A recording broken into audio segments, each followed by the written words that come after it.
And that, the ustad and the teacher commanded tremendous respect over the ages, because he was the holder of knowledge, he had the written text, and he would write also in a written form.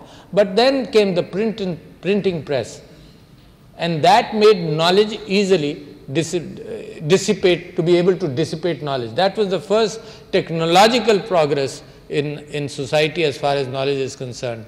And the importance of the ustad was there, but it became a little less, because knowledge was available not only through him, but in the books also, which were available much more easily. The second step happened when the first industrial revolution and the second industrial revolution happened. That was the first industrial revolution. You can relate that to, for example, energy being taken from coal and the steam engine. That led to establishments of factories. And what are the factories, and how do those factories resemble the topic which you are talking about today? So there was a system where there was a mass assembly of stuff, and the end product was a vehicle or whatever was manufactured. So similar to that, schools were established, which now they were brick and mortar, and knowledge in books, and there was a production line starting from class 1 to class 2 to class 12 and so on until you came to the university. So this mass production of people like you and me with improved intellect started happening. So that was a major revolution, and it started, and knowledge was dissipated into people. But then since the internet, it was available in the air, and it was very current available in the air.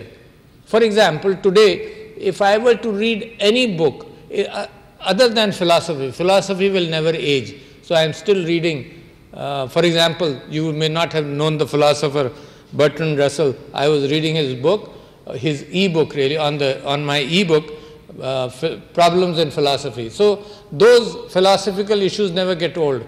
But all knowledge other than that has been progressed upon. Everything becomes stale, even our textbooks. And I am surprised that there is less realization with the Arbab-e-Ikhtiyar or the government in Pakistan about this fact, that textbooks, you decide on a textbook. It's been a year since the government of Pakistan and the Ministry of Education is trying to come over a consensus syllabus, at least of 70% consensus syllabus, and once the syllabus is decided, it will be, then the lessons will be put in, and the curriculum decided, the lessons will be put in, and it will go into printing, and this whole cycle would have taken 3 years or 4 years. And by the time the textbook is there, that knowledge which is being imparted to the class 1 or a class 3 or 4 may not change too much, but the ability to communicate keeps on changing. And I've seen that, and you've seen that in your life, that a good teacher is able to communicate well, sometimes with images, sometimes with his gestures, and sometimes following a logical platform.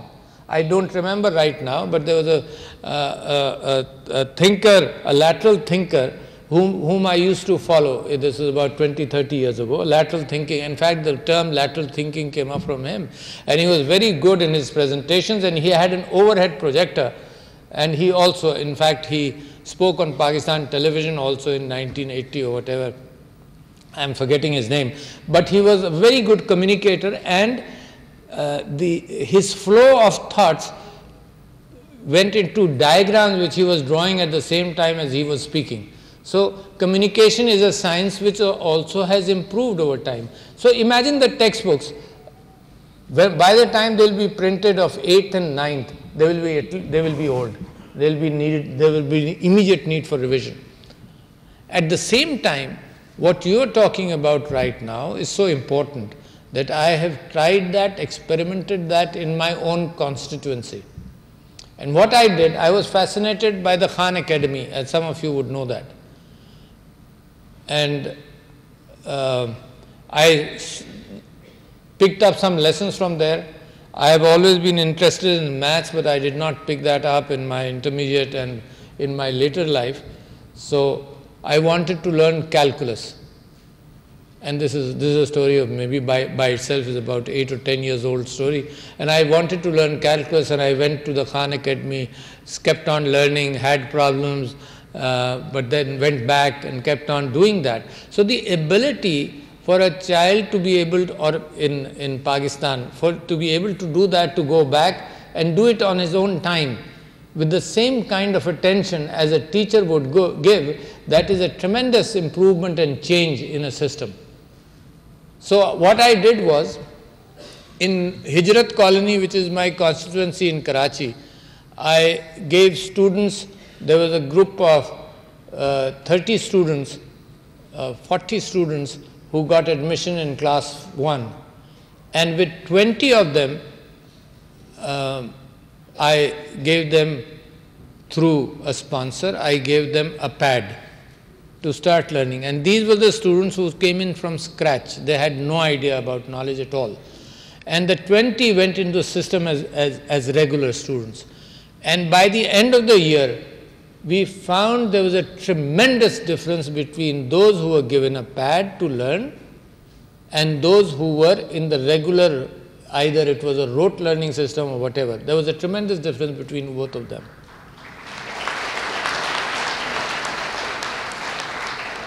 This is exactly what I mean for everybody, for every level of understanding. This is exactly what I mean. Now, throughout the world, for example, for every system, human society interrelates with people. So for every system, what has happened is, there was a manufacturer or an artist or a person who was making some good, and there was a buyer. As long as it's a small community or a village, it doesn't really matter. It is very easily done, you know. Whatever, something is cooked and it is given, and the village is very small. But as communication, not communication in the air yet, as communication, as like the Silk Road and physical communication started happening, goods were moved from areas of scarcity to areas, from areas where they were abundant to areas of scarcity, and that is what happened. This is the information system now taking over from information from somewhere else, where there was a surplus of information. Information can be of goods, and where there was a dearth of goods. So that was happening. What has been done today, for example, in Amazon or by Alibaba or whatever, is there is immediate movement of link between the manufacturer and the seller at the retail level, and then movement of physical goods. And it has taken up everything up by storm. The world has changed. Every good is being moved. In fact, drones are being used to be able to move goods. But the same thing, because we need it, we have learned the simple steps of going on to a screen and maybe touching something and buying something and getting pictures of something.